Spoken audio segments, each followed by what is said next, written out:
Entonces se renueva la audiencia, tiene la palabra la defensa respecto a la cautelar solicitada por la Fiscalía y también las cautelares solicitadas por algunos de los querellantes. Abogado, tiene la palabra. Muchas gracias, su señoría. Como ya adelantó esta defensa en este estado de la investigación, digamos, no se va a oponer a la medida cautelar de firma quincenal, que fue la solicitada por el Ministerio Público, entendiendo que es una medida para asegurar la comparecencia de los imputados los restantes actos del procedimiento. Sí se va a oponer a la solicitud realizada por los querellantes, uno de ellos prisión preventiva, y a las solicitudes de dos querellantes respecto del arraigo adicional a esta otra medida. Y su señoría, voy a dividir mis alegaciones con mi colega acá presente. Trataremos sí de ser lo más breve posible. Se agradece, abogado.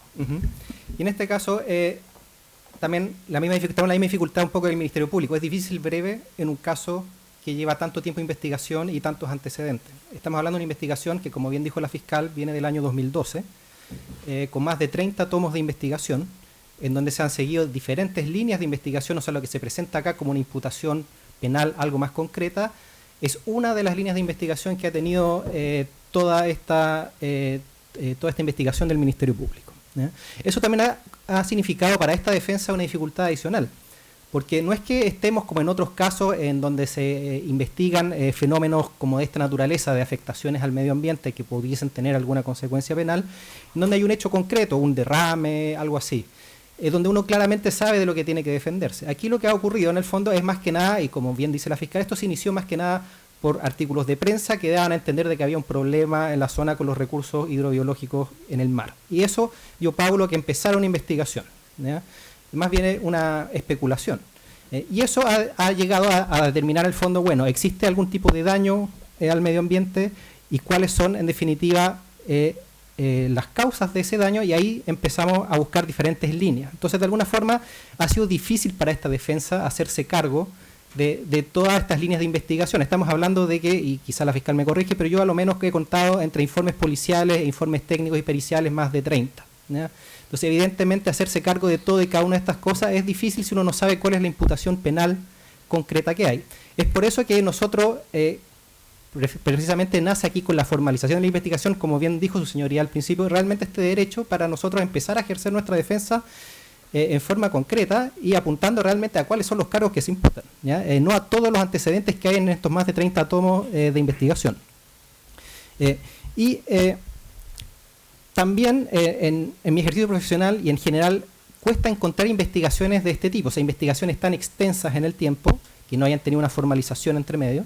Coincido con la fiscal que no es una investigación sencilla, digamos, son antecedentes muy técnicos, muy específicos, pero además, en el fondo, ¿por qué no se encuentran tantas investigaciones penales de este tipo? Si su señoría trata de investigar jurisprudencia por el artículo 291 del Código Penal o del 136 de la Ley de Pesca, se va a encontrar con prácticamente nada. O sea, el artículo 291, en ningún caso relevante, al menos de jurisprudencia. El artículo 136, algunos casos solamente referidos al tipo negligente del 136 de la Ley de Pesca, pero también muy acotados.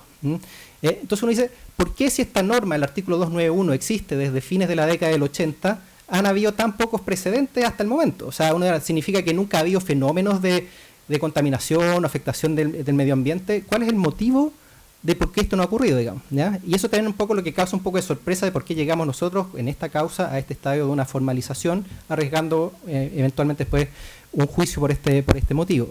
Y en definitiva, las explicaciones yo creo que son de dos órdenes. Uno es porque efectivamente, y sobre esto volveré hacia el final de mis alegaciones, el tipo penal del artículo 291 es un tipo que no está concebido como un tipo penal como genérico para cubrir todo tipo de fenómenos de contaminación. ¿Ya? No es un fenómeno que, como existe en el Código Penal español, hay un tipo genérico que es un delito ambiental tipificado como tal en el fondo, que se preocupa de la temática ambiental y está tipificado con todas sus letras. Acá no, el artículo 291 no estuvo pensado en eso cuando se instituyó. De hecho, si uno revisa la historia de la ley en su minuto de este artículo, de hecho era un artículo que se quería poner en principio incluso en la ley terrorista, antiterrorista, de control terrorista.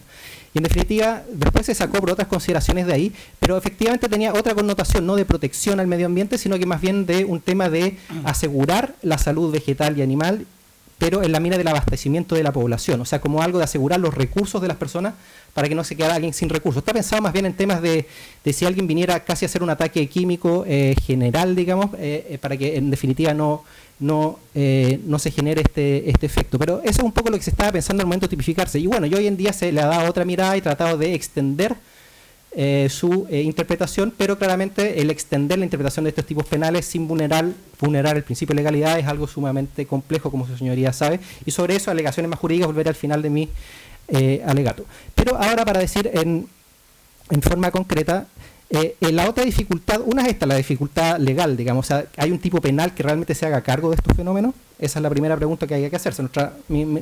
Considero que la respuesta es no, dada incluso la experiencia que hay a nivel de precedentes en estas materias, ¿ya?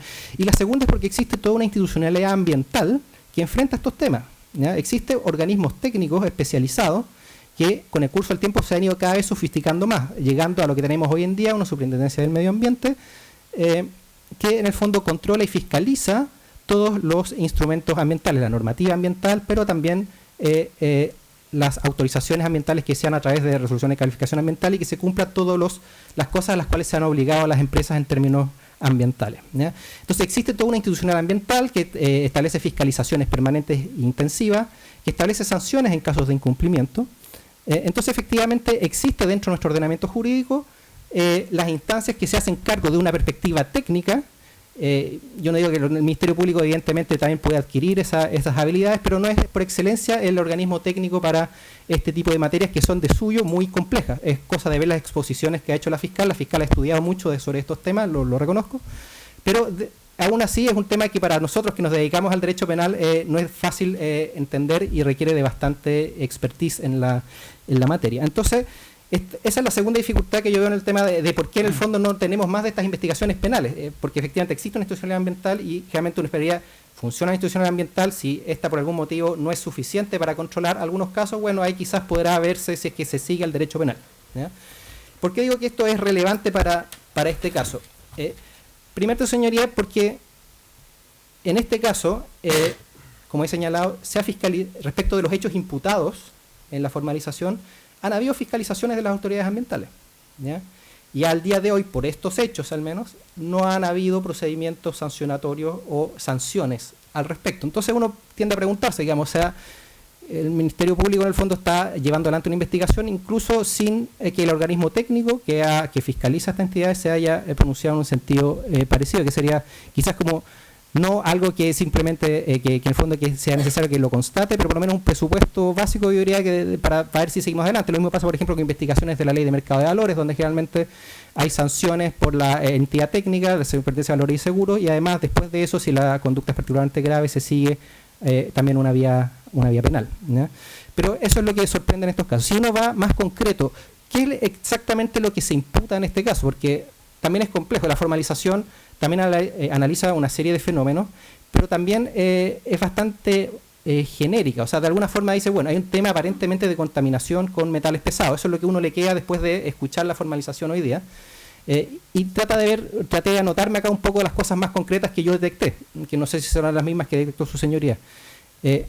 Algunas se refieren, y principalmente por lo que yo veo, a un tema de la operación del vertedero de cenizas que hay de Endesa. Y aquí aparentemente el problema, si hemos entendido bien, es que habría un tema que las cenizas, por un tema de infiltración o de lixiviación en el fondo, estarían contaminando eventualmente aguas subterráneas que están bajo el vertedero. Eso sería una imputación más concreta que yo logro detectar dentro de lo que señala el Ministerio Público.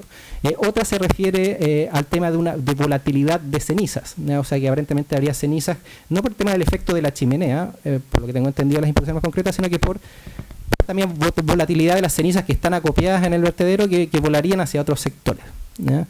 Y además estas dos cosas producirían, no sabemos muy bien cómo, digamos, una afectación del medio marino. O sea, esto llegaría de alguna forma al mar, cosa que no más allá del tema de que se dice que bueno, esto está cerca de las centrales, pero no hay algo como más concreto que eso en el fondo, siendo que yo asumo que debería haber un estudio de corrientes marinas, etcétera, que valía un poco más estos aspectos.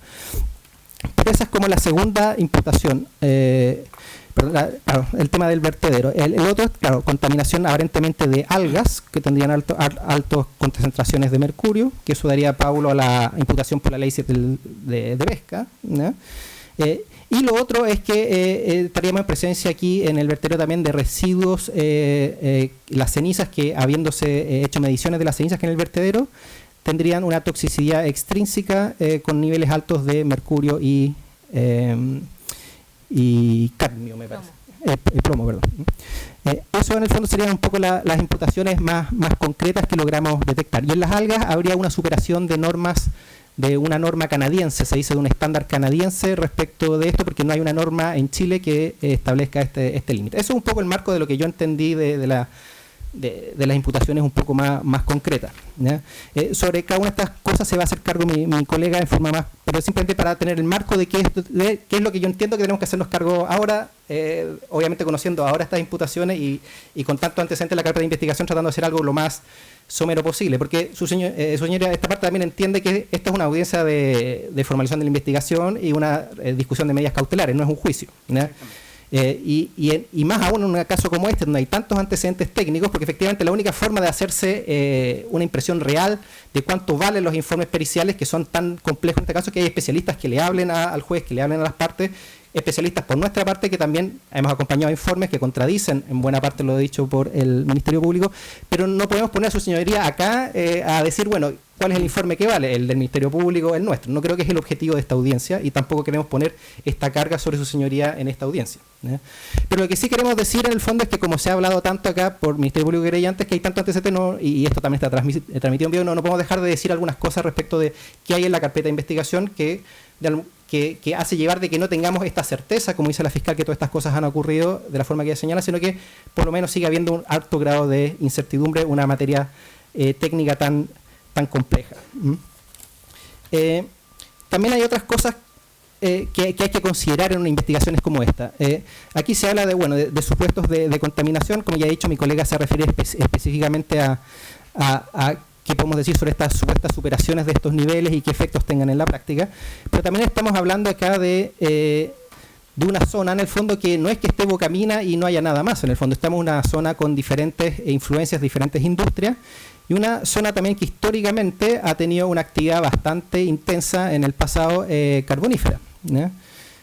Lo cual también de alguna forma ha contribuido en su minuto a contaminación. Y eso lo decimos porque hemos acompañado, y también consta por otro antecedente de la investigación, de que existe efectivamente registros de contaminaciones históricas en la bahía que van más allá de lo que pueda ser atribuible o no a la termoeléctrica o a otras industrias, ¿no? Entonces eso efectivamente también genera un manto de duda, de que hay que investigar en forma muy precisa, digamos, de qué es lo que se imputa a qué ente o fuente emisora de alguna forma, ¿no? Hay un tema de contaminación histórica acumulada la hay en el fondo y hay que ver qué influencia tiene esto en los medios. Como dirá mi colega más adelante, hay informes de la Seremi Salud que expresamente dicen, ¿no?, que la existencia en la zona donde funciona la central de piques subterráneos, etcétera, en donde se explotó el carbón y que habrían también contaminado aguas subterráneas, ¿no? Eso por un lado. Por otro lado, también estamos hablando acá, especialmente si estamos hablando de un tipo penal que exige una propagación indebida, ¿ya? Y efectivamente esta propagación, más allá de elementos que por su naturaleza puedan producir efectos en la salud animal o vegetal, hay que tener en consideración que debe ser indebida. ¿Eso qué es lo que significa? Este tipo penal lo que hace es introducir, es un tipo penal de una ley penal en blanco, en el fondo, que tiene que ser llenada con el resto del ordenamiento jurídico para efecto de determinar cuándo es indebido. ¿Y cuándo será indebido? Cuando vulnera alguna norma, alguna ley, digamos, esta propagación, o sea, no está autorizada legalmente, ¿ya? Y aquí en el fondo nos encontramos ya con un primer problema, porque en el fondo la propagación de cenizas, que en el fondo es lo que se dice, o sea, ya se las emisiones por chimenea, en el fondo, ¿son indebidas o están autorizadas? Y bueno, y la respuesta es que están autorizadas, su señoría, porque efectivamente existe una normativa, está la central tiene resoluciones de calificación ambiental en el fondo, que autorizan, digamos, a hacer estas emisiones, ¿ya? Por otro lado dice, bueno, es que tiene un vertedero de ceniza, ¿ya? Y en el vertedero de ceniza se depositan estas cenizas y eso genera un efecto adicional. Bueno, ese vertedero de cenizas es un vertedero de cenizas ilegal, que está ahí en forma subrepticia y que no tiene las autorizaciones correspondientes. No es así, tiene las autorizaciones correspondientes, tiene las autorizaciones tiene una RCA también, una resolución de calificación ambiental favorable, el vertedero donde funciona actualmente el depósito de cenizas, que es una autorización del año 2010, la resolución 17 del año 2000, la RCA 17 del 2010, que se refiere a este proyecto de ampliación de vertedero, porque hay un vertedero antes ahí, y que lo autoriza expresamente a funcionar con el estándar que existe ahí, ¿ya? Entonces uno se pregunta, bueno, ¿de qué forma eso es indebido? En la medida que uno efectivamente presentó un proyecto de cómo iba a funcionar el vertedero, cuál iba a ser el estándar de impermeabilización que iba a tener el vertedero, y en definitiva ese estándar se adoptó autorizado por la autoridad. Entonces, ¿dónde está la propagación indebida en cuanto al funcionamiento del vertedero? Uno cuesta imaginárselo en el fondo, ¿ya? Entonces, si eso está autorizado por la forma que opera las membranas de protección, digamos, son el estándar que autorizó la autoridad en su minuto. Por otro lado, también no podemos dejar de señalar, como se ha dicho, que ha habido numerosas fiscalizaciones. Mi colega se va a referir al respecto, tanto por la Superintendencia del Medio Ambiente, que ha fiscalizado el vertedero, y también por la Seremi de Salud en los ámbitos de su competencia, particularmente el vertedero, y que no se han referido, digamos, a estas supuestas infracciones que ve la Fiscalía en este caso. Entonces, efectivamente, creo que ahí hay un problema, digamos, de algo que no hay una claridad o certeza, como dice la Fiscalía, ¿no? Y ahí hay un punto, su señoría, que quiero remarcar, y es bastante claro, porque también tiene que ver un poco con la participación de los imputados en este caso, ¿no? En el fondo, lo que se dice, estas personas de alguna forma cometieron conscientemente este delito de propagar indebidamente elementos que por su naturaleza puedan causar daños a la salud animal o vegetal o a la abastecimiento de la población, ¿ya? Pero ¿qué es lo que tienen estas personas cuando trabajan en esta compañía? Estas compañías tienen una resolución de calificación ambiental que les autoriza a hacer las actividades que realizan, ¿ya? Y es más, y esto es lo más importante, tienen estas cenizas, que se ha dicho tanto que son cenizas que producirían todos estos efectos, o que podrían producir estos efectos, son cenizas que son examinadas por laboratorios externos, ¿ya? De acuerdo a la institucionalidad ambiental. Estas cenizas no es que simplemente nadie sepa qué es lo que tienen, etcétera. Son cenizas que por disposición reglamentaria, en el fondo, tienen que ser revisadas para efectos de ver si se pueden, en este caso, deponer en el vertedero de ceniza, ¿ya? Y eso es un estándar que fija el Decreto Supremo 14, ¿ya? Que habla de los residuos, cuando un residuo en el tratamiento o manejo de los residuos peligrosos. Y ahí establece un estándar de test de cuándo un residuo es o no es peligroso, ya que tiene toda la importancia para efecto de lo que estamos en este caso. Y permanentemente, desde al menos de los años imputados, del 2012 en adelante, prácticamente en forma anual, se hacen estas examinaciones por laboratorios externos, de acuerdo a lo que autoriza la autoridad ambiental, y todos arrojan que estos residuos son calificados como residuos no peligrosos y que no tienen toxicidad extrínseca, ¿ya? De hecho, los informes del Ministerio Público al respecto, que se dan cuenta un poco de esta dicotomía, dicen, ¿sabe que nosotros tomamos estas mediciones, pero nos parece extraño? Porque efectivamente, por otro lado, esta empresa, y ojo que estas mismas mediciones se tomaron también con cenizas que habían en la otra termoeléctrica, en Santa María, ¿ya? Y en Santa María también arrojaron niveles supuestamente sobre la norma, ¿ya? Pero Santa María también, de acuerdo a sus laboratorios externos, estaban dentro de la norma. Entonces, efectivamente, aparentemente hay una forma distinta de medir o de calcular esto. Entonces, si bien reconocemos que la PDI hace un gran esfuerzo en este tipo de investigaciones, también de alguna forma hay que darle cierto mérito, digamos, a los organismos técnicos que están acostumbrados y certificados para hacer este tipo de mediciones, ¿ya? Y esas mediciones que hacen estos organismos técnicos señalan que estamos en presencia de residuos acá no peligrosos. Y si ya por normativa el residuo es no peligroso para esos efectos, y eso es lo que saben, digamos, acá las personas que están siendo imputadas, eso es lo que les llega de la compañía. Sabe que yo tengo esta certificación de residuos no peligrosos, entonces, bueno, la fiscal está haciendo otras imputaciones, etcétera, la población, pero lo que yo tengo, el antecedente técnico que yo tengo para tomar mis decisiones, en el fondo, es ese, que estoy funcionando de acuerdo a la normativa, ¿ya? Eso un poco. Lo otro, antes de darle el pase a mi colega, quería hacer dos alcances, ¿ya? Uno es respecto que coincido también con la fiscal con el tema de, al final de su locución, donde dijo que efectivamente el estándar ambiental que ella ve en la central hoy en día es un estándar que ella considera bastante superior al que existió antes. Eso no significa que el estándar anterior no hubiese cumplido con la normativa, pero evidentemente la compañía en los últimos años ha hecho inversiones importantes ya sea por exigencia ambiental o por elevar el estándar propiamente en el fondo, y ha comprometido inversiones por más de 190 millones de dólares para elevar el estándar de esta central, para hacer una central que no tiene, que tiene un estándar superior a cualquier otra central acá en Chile y que incluso en Latinoamérica.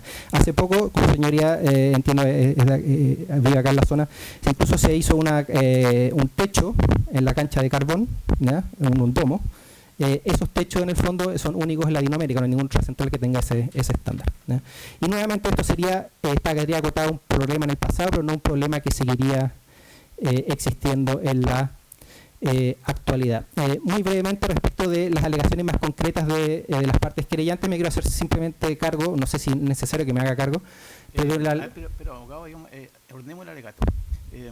¿Usted está cuestionando los requisitos de letra A y B del artículo 140 derechamente o va a cuestionar derechamente las cautelares solicitadas por las querellantes? Porque usted al principio de su exposición señaló que no se oponía a la cautelar solicitada por la Fiscalía. Sí. En consecuencia, el alegato tiene que basarse principalmente en las otras medidas cautelares solicitadas por la parte querellante. Ahora usted se ha extendido, digamos, un poco a los presupuestos que autorizan a la ley o al tribunal para dictar alguna medida cautelar. Yo entiendo que es un poco contradictorio, porque si usted se allana a la solicitud de la Fiscalía en cuanto a la cautelar, yo imagino que usted reservará todas sus alegaciones para el fondo del asunto en su etapa correspondiente. Exacto. Entonces lo que debemos discutir en este punto, en esta audiencia específicamente respecto a las cautelares más gravosas que han solicitado los querellantes respecto de su defendido. Okay. Porque entiendo yo, así entiende también la Fiscalía, que su alegato respecto a la procedencia, ¿no?, o la asistencia, ¿no?, aquí de delitos referidos se hará en la etapa correspondiente. Así es, su señoría. O sea, reitero eso, pero simplemente como se hicieron valer tantos antecedentes, no quería que su señoría no tuviera por lo menos un barniz, digamos, de que también existe una posición distinta a este aspecto. Entonces, y que el hecho de que no estemos allanando esa cautelar no significa en esta etapa, digamos, que estemos de acuerdo con las imputaciones que se nos están haciendo. Pero recojo lo que usted me acaba de decir, su señoría, y paso a hacerme cargo entonces de las alegaciones de los querellantes que están pidiendo algo distinto, digamos, del Ministerio Público, que sobre lo cual no tenemos discusión, digamos, no hay debate, ¿ya? Respecto de estas medidas, creemos, me hago cargo primero del arraigo adicional solicitado, ¿ya? Creemos que efectivamente no es necesario en este caso, no hay... entendemos que también sería, se han dicho que habría dos fundamentos. Uno, bueno, para asegurar la comparecencia a los actos del procedimiento, y por otro lado también que para evitar un eventual peligro de fuga. Entiendo que esos son un poco los dos fundamentos que se han dado respecto de esta solicitud. Al respecto uno puede decir dos cosas. Para asegurar la comparecencia de los actos del procedimiento es totalmente, basta, digamos, que hay una firma cada 15 días, efectivamente las personas se van a presentar a la autoridad correspondiente y uno sabe que van a estar ahí si es que así son requeridas. De hecho, eso ha sucedido también en el pasado. La Fiscalía, cuando los ha requerido, han ido a declarar, han renunciado a su derecho a guardar silencio, y la fiscal ha reconocido también que eso incluso podría en su momento, si es que así llegamos a esa instancia, a ser calificado como una colaboración sustancial con la investigación, con declaraciones donde yo también estuve presente, que en varios casos duraron un día completo, digamos, son bastante extensas. O sea, las personas, hay una colaboración, ha habido. Es más, su señoría, respecto a los imputados Mario Nero y Pablo Arnés, ellos no alcanzaron a ser notificados en Santiago de esta audiencia, ¿ya? El exhorto no alcanzó a tramitarse, no les llegó la notificación por lo que me dicen ellos, ¿ya? A otros colegas en estos casos lo que hacen es dicen que bueno, no vaya a la audiencia porque no es necesario, porque no está notificado, pero estas personas se presentaron de todas formas a esta audiencia, no estando obligados a hacerlo porque no les podría regir el apercibimiento si no fueron notificados de esa forma. Eso también da muestra que cuando la justicia los requiere, ellos están y se presentan, sabiendo incluso que en esta audiencia podrían imponerse medidas cautelares a su respecto, y que incluso podría solicitarse la prisión preventiva, como de hecho ha ocurrido, y aún así se han presentado voluntariamente a esta instancia. Por lo tanto, yo creo que la firma quincenal es absolutamente suficiente para estos efectos, y más aún si lo reconoce el propio Ministerio Público como que sería suficiente en esta etapa. ¿Y quién es el que principalmente va a requerir a los imputados eventualmente? Es el Ministerio Público en esta etapa, ¿ya? Arraigo, porque creemos que no es necesario en este caso. O sea, uno, porque ya es suficiente lo otro, y lo otro porque tampoco nos vemos que hay un peligro de fuga, que es lo que podría tratar de evitarse. Nuevamente, los argumentos son los mismos. O sea, si estas personas, conociendo que se iba a hacer estas imputaciones en su contra, que se iba a formalizarlos, vinieron acá, pueden haberse fugado perfectamente antes, digamos, ¿no?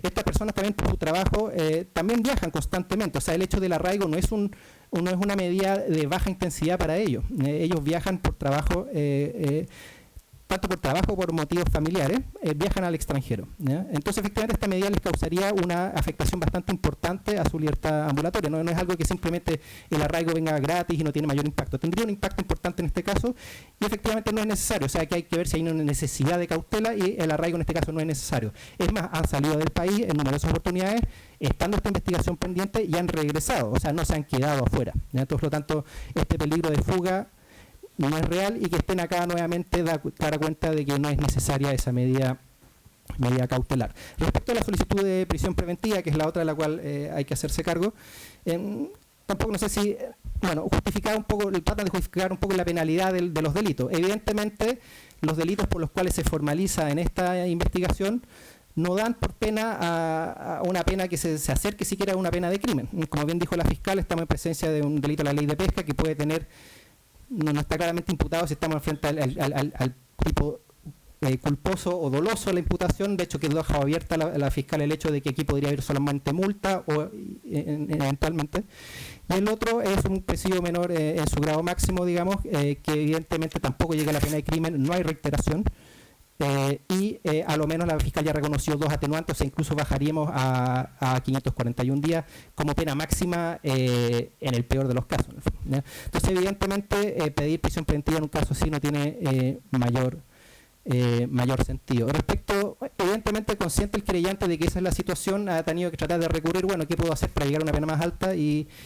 Y con algo de imaginación, digamos, encontró el artículo 315 del Código Penal, pero evidentemente, si uno lee, es el que envenenar o infectar comestibles, aguas u otras bebidas destinadas al consumo público en términos de poder provocar la muerte o grave daño para la salud. O sea, yo escuchando la formalización no veo dónde está descrita esa conducta, ¿ya? O sea, no veo dónde está el envenenar o infectar comestibles, aguas o bebidas destinadas al consumo público. O sea, no está dentro de la formalización y excedería claramente los términos. No es simplemente una recalificación jurídica. Tampoco en ninguna parte de la investigación, cuando se ha requerido información o alguna cosa, ha aparecido este delito, y también entiendo que es un delito que tampoco está en la querella ingresó en la querella del querellante. Entonces tampoco pareciera ser que es algo que tenga mayor sentido. Y nuevamente, o sea, los presupuestos para imponer prisión preventiva efectivamente tienen que ser bastante altos. En este caso estamos hablando de, nuevamente, una investigación bastante compleja, con muchos antecedentes, donde y que reciben en temas muy técnicos que tienen que ser discutidos en su minuto en una audiencia, probablemente en un juicio, donde se pueda exponer todos estos argumentos técnicos, digamos. O sea, esperar que esta investigación concluya, y que puede concluir de cualquier manera por la dificultad de la misma al fondo, y imponerle una medida cautelar alta, digamos, a los imputados en este caso, no tiene mayor sentido. Yo creo que con la medida cautelar solicitada por el Ministerio Público, y la cual de hecho se allanaron varios de los querellantes, es claramente suficiente para los fines que se buscan con la misma. Así que, señoría, eso, para no alargar mis alegaciones, en el fondo es lo que puedo decir al respecto.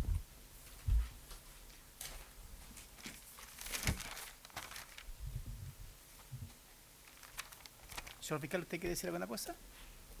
Señoría, como la defensa se ha allanado a la cautelar solicitada por la Fiscalía, no vamos a agregar nada más. Los querellantes, ¿algo más respecto de las alegaciones efectuadas por la defensa? Sí, magistrado, brevemente voy a tomar unas palabras, digamos, del colega defensor, en el sentido que tener autorización no me habilita para.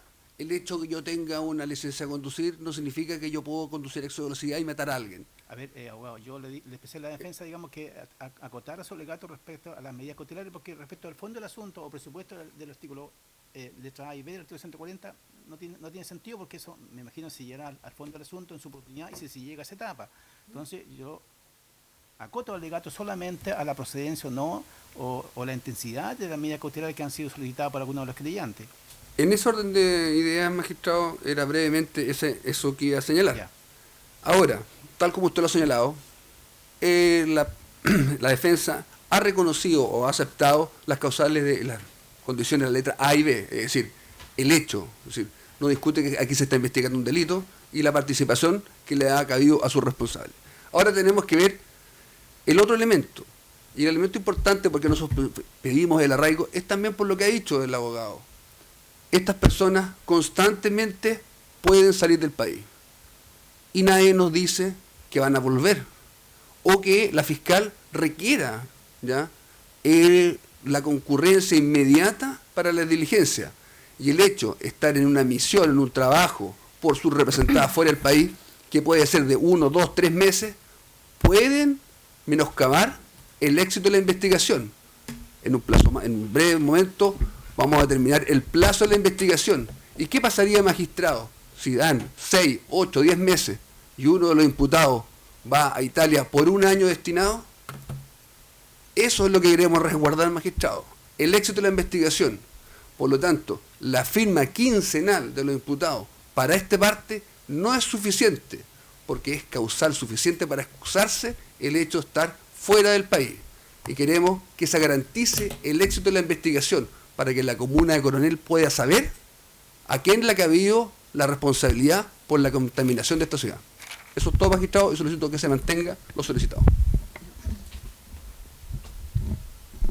Abogado, sí, usted. Señoría, sí, la verdad que me gustaría referirme a la solicitud de prisión preventiva, en particular a la recalificación jurídica del artículo 315 del Código Penal. La verdad que los hechos que ha descrito la fiscal son bastante concretos para este presupuesto. En el fondo ya ha descrito que las napas subterráneas del fondo Malibú han sido contaminadas mediante la lixiviación de cenizas contaminadas con cromio, cadmio, mercurio, cobre, etcétera, plomo, arsénico.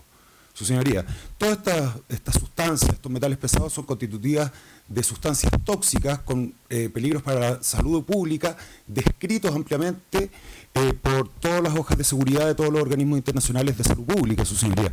En definitiva, los hechos que ha hecho mención la fiscal son constitutivos o pueden ser constitutivos del delito previsto y prescrito en el artículo 315 de la sociedad, y en definitiva aquel que ha puesto en peligro la salud pública de una población extensa como Coronel no puede ser considerado sino como un peligro para la sociedad y en definitiva dar lugar a la prisión preventiva de los imputados. Muchas gracias, señoría. De los demás creyentes, sí, abogada. Gracias, señoría. Brevemente, y reafirmando la solicitud de arraigo que ha pedido esta parte querellante, queremos hacer énfasis en dos cuestiones fácticas que se han mencionado en esta audiencia. En primer término, su señoría, que en los alrededor de 5 años de investigación que han precedido a esta audiencia, tenemos que reiterar que esta ha sido siempre de carácter desformalizada y que la colaboración de los imputados que han sido formalizados en el día de hoy ha sido bastante exigua durante los años que han transcurrido. Por otra parte, la colaboración en la investigación es una cuestión que por parte de los imputados se ha venido dando solo en los últimos años de investigación, específicamente ya a partir del año 2014-2015 y no desde los inicios de la misma. Y finalmente, su señoría, el fundamento inmediato y directo a la solicitud que esta parte querellante ha hecho de la medida cautelar contemplada en la letra D del artículo 155 radica fundamentalmente, y recogiendo las mismas palabras que ha expuesto otro de los querellantes en esta audiencia y recogiendo los dichos de la defensa, a evitar dilaciones innecesarias en la investigación que pudieran entorpecer el cumplimiento de diligencias que sean indispensables para la buena marcha del proceso, si en la eventualidad de requerirse los imputados, estos se encontraran efectivamente en el extranjero, da los compromisos familiares o laborales como ha sostenido la defensa, por lo cual recurren constantemente a tener que salir del país. Dadas estas consideraciones, su señoría, consideramos de suma trascendencia que este tribunal pueda acoger la medida cautelar solicitada a más de la que ha pedido el Ministerio Público. ¿Piensa algo más? Sí, brevemente, solo sobre las alegaciones adicionales que se han hecho. O sea, nuevamente, respecto del arraigo, claro, efectivamente viajan bastante al extranjero, pero siempre han vuelto, o sea, nuevamente, o sea, si es que hay un peligro de fuga, que es lo que se está alegando de alguna forma, tiene que haber o aportarse antecedentes de una sospecha concreta de que ese peligro se va a materializar. El hecho de que estas personas viajen al extranjero no es suficiente para decir que hay un peligro de fuga por ese solo hecho. O sea, han ido y han regresado durante todo este periodo de investigación. Nuevamente son personas que también tienen su familia, o sea, si bien tienen familiares afuera, pero tienen familia acá en Chile también, o sea, tienen un arraigo familiar acá en Chile, o sea, no es que puedan llegar y desaparecerse. Y lo otro es que con la firma quincenal se cumple el objetivo que se está señalando. Dicen, es que podrían irse por un año para afuera, ¿ya? Pero si yo los obligo a una medida cautelar de firma quincenal, significa que cada 15 días van a tener que estar firmando. Y si no lo pueden hacer, significa que en definitiva tienen que pedir una autorización a este tribunal para poder hacerlo. Entonces, también es una medida que asegura que estas personas estén cada 15 días, reportándose, digamos, ante la autoridad correspondiente, y si tuvieran que pedir un permiso adicional van a tener que pedírselo a su señoría, o sea, no va a poder llegar y arrancarse, entonces, sin arriesgar, digamos, el incumplir la medida cautelar. Entonces, la medida cautelar de cada 15 días es suficiente, y si el mismo Ministerio Público, que es el que puede requerir a estas personas, o en el futuro, es suficiente si ellos dicen que ellos mismos esa medida les satisface para esos efectos. Simplemente, nuevamente, sobre el delito del 315, en ninguna parte se dice que están afectándose a las aguas para bebidas destinadas al consumo público, digamos. O sea, efectivamente aquí no estamos hablando de eso, ni se ha sugerido eso por el Ministerio Público en ninguna parte. Tampoco se está hablando de un envenenamiento o infectación de comestible, que es muy distinto de hablar de un tema de elementos contaminantes per se, digamos. O sea, no es envenenar, digamos. Aparte requiere una acción activa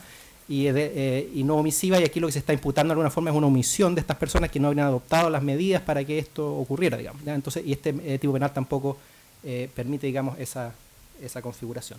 Es por eso que esta parte solicita a su señoría que se mantenga la medida cautelar que ha solicitado el Ministerio Público en este caso. Bien, entonces se da por terminada la discusión, son las 11 horas y 4 minutos, renovamos la audiencia a las 11 horas y 20 minutos para la decisión del tribunal.